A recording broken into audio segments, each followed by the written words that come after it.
안녕하십니까. 가톨릭의대 성바오로병원 정형외과 한석고입니다.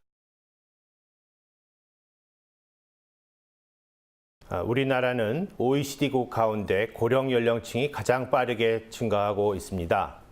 그래서 오늘은 연세가 많으신 분들, 특히 여성분들이 관심 있어 하시는 골다공증에 대해 알아보는 시간을 갖도록 하겠습니다.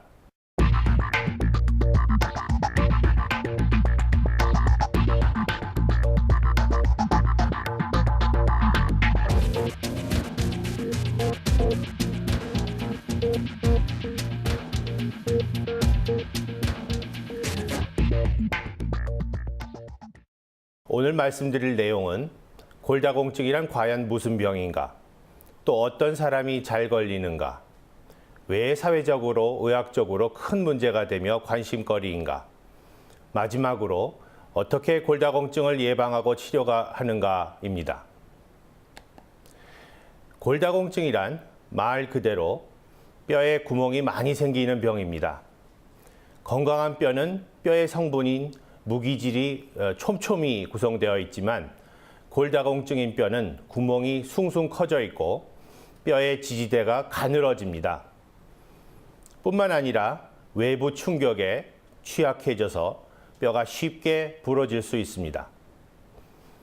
20년 전만 해도 골다공증은 나이 들면 누구나 생기는 건데 무슨 병인가 하고 의사들 간에도 인식되기도 했습니다만 골다공증의 연구가 진행되면서 또 환자 수가 크게 늘어나면서 반드시 예방하고 치료해야 할 질환으로 알려지게 되었습니다.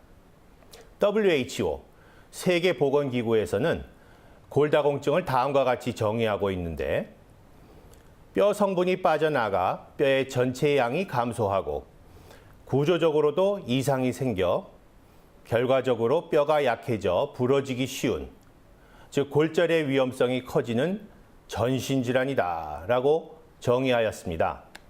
뼈는 살아있는 조직이기 때문에 균형 있는 대사가 일어나, 즉 건강한 뼈는 새로운 뼈의 생성과 노화된 뼈의 흡수가 균형을 이루고 있지만 골다공증 뼈는 새로운 뼈가 생성되는 속도보다 흡수되는 속도가 커지기 때문에 적절한 치료를 하지 않으면 지속적으로 뼈의 양이 감소하게 됩니다.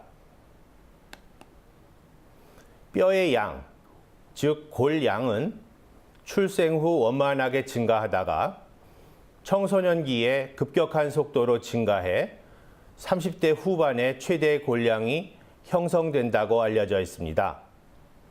여성은 남성에 비해 최대 골량이 약 30% 정도 적으며 폐경 후 여성 호르몬인 에스트로겐의 결핍으로 골 소실이 가속화되어 남자에 비해 골다공증의 발병률이 훨씬 높습니다.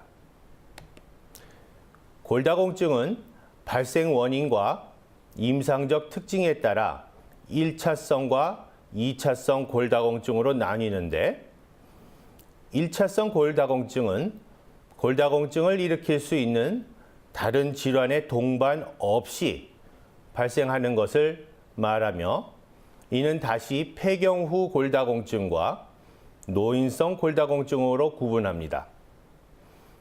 폐경 후 여성은 에스트로겐 분비가 감소되어 골다공증이 생기며 노인성 골다공증은 연령 증가에 따라 비타민 D 합성과 칼슘 대사에 문제가 생기면서 골다공증이 발생합니다. 골다공증은 폐경 후 여성이나 70세 이상의 남녀에서 주로 발생합니다. 그 밖에 폐경이 젊은 나이에 일어난 여성, 지나치게 마르신 분, 운동량이 아주 적은 분, 술이나 담배를 지나치게 하시는 분들은 골다공증이 흔히 발생할 수 있습니다. 한편 2차성 골다공증은 발병 연령에 관계없이 골다공증을 유발시키는 질환이나 약물에 의한 것인데 여기에는 내분비 질환, 만성호흡기 질환, 류마티스 관절염이나 만성 신부전 등이 해당됩니다.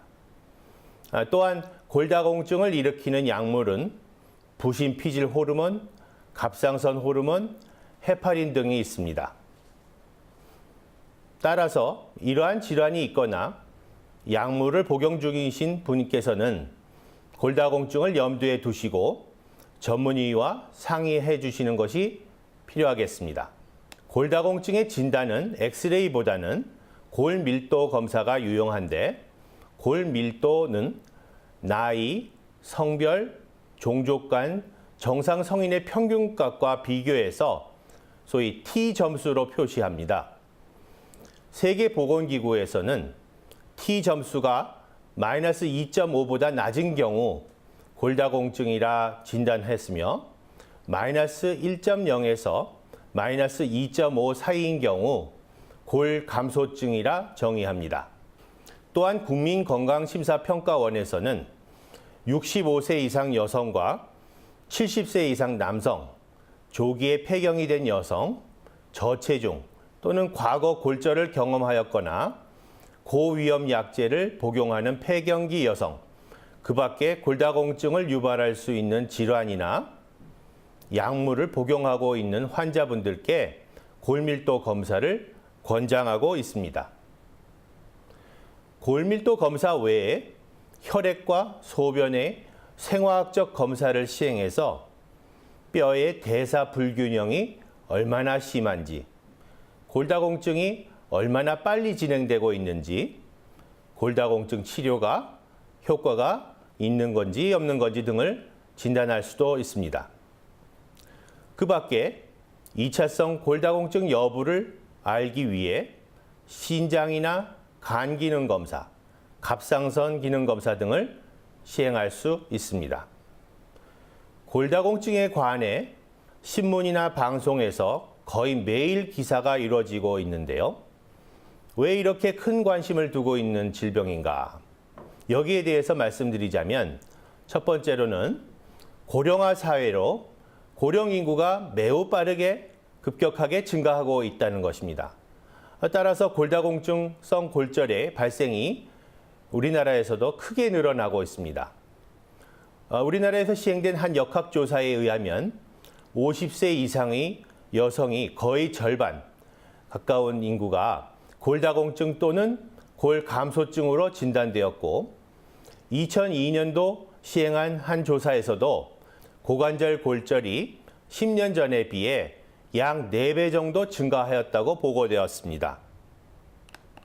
뿐만 아니라 골다공증성 골절이 일어나면 장기간의 치료에 따른 사회 경제적 비용이 막대하고, 고관절 골절의 경우 골절 후 사망률이 2년 이내 무려 약 30%에 가까우며, 일단 골절이 일어나면 사고 이전의 활동 능력으로 회복되기 매우 어려워지기 때문입니다.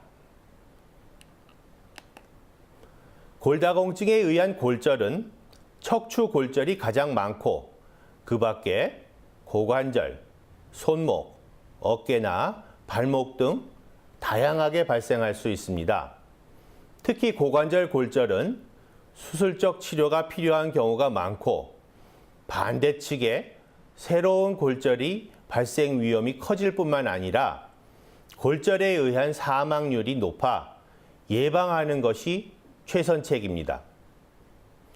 골다공증성 척추골절은 일상생활하는 동안이나 가벼운 외상, 즉 물건을 들거나 의자에서 일어서거나 허리를 구부리는 등의 아주 간단한 동작에도 이런 척추골절이 발생할 수 있습니다.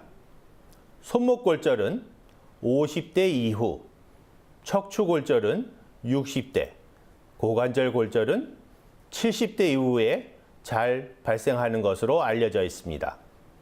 마지막으로 골다공증의 예방법과 치료에 대해서 알아보도록 하겠습니다. 충분한 칼슘과 비타민 D 섭취가 중요하고, 비타민 D의 체내 합성을 위해 적절한 야외 활동이 필요합니다. 운동은 체중 보하 운동, 즉 걷기, 조깅, 등산, 배드민턴과 같이 발을 땅에 딛고 하는 운동이 좋습니다. 혹 관절염이 심해서 잘 걷지 못하시는 분들은 수영이나 가벼운 근력 운동을 꾸준히 하시는 것도 이러한 골다공증을 예방하는 데 도움이 됩니다. 물론 지나친 음주나 흡연은 건강을 위해서도 골다공증을 위해서도 피해야 하는 것이 좋겠습니다. 골다공증의 예방과 치료 방법에는 약물 치료가 가장 중요합니다. 사용하는 약물로는 에스트로겐 호르몬, 썸이라고 하는 선택적 에스트로겐 수용체 조절체, 비스포스포네이트 계열 약물과 부갑상선 호르몬 등이 있습니다. 각각의 약물은 장단점을 갖고 있으며 나이, 성별, 골다공증의 정도, 동반 질환 등 환자분의 상태에 따라 가장 적절한 약물 선택을 하는 것이 중요하고 이에 대해 전문의와 상의하시는 것이 바람직합니다. 또한 골다공증뿐만 아니라 낙상을 예방하여 실질적인 골절의 발생을 막는 방법도 매우 중요하다고 볼 수 있습니다. 마지막으로 심한 골다공증으로 진행되기 전에 미리 예방하여 골다공증성 골절의 발생을 막는 것이 가장 효과적이고 경제적인 방법이라는 사실을 다시 한번 말씀드리겠습니다. 오늘은 골다공증에 대해 알아보았습니다. 감사합니다.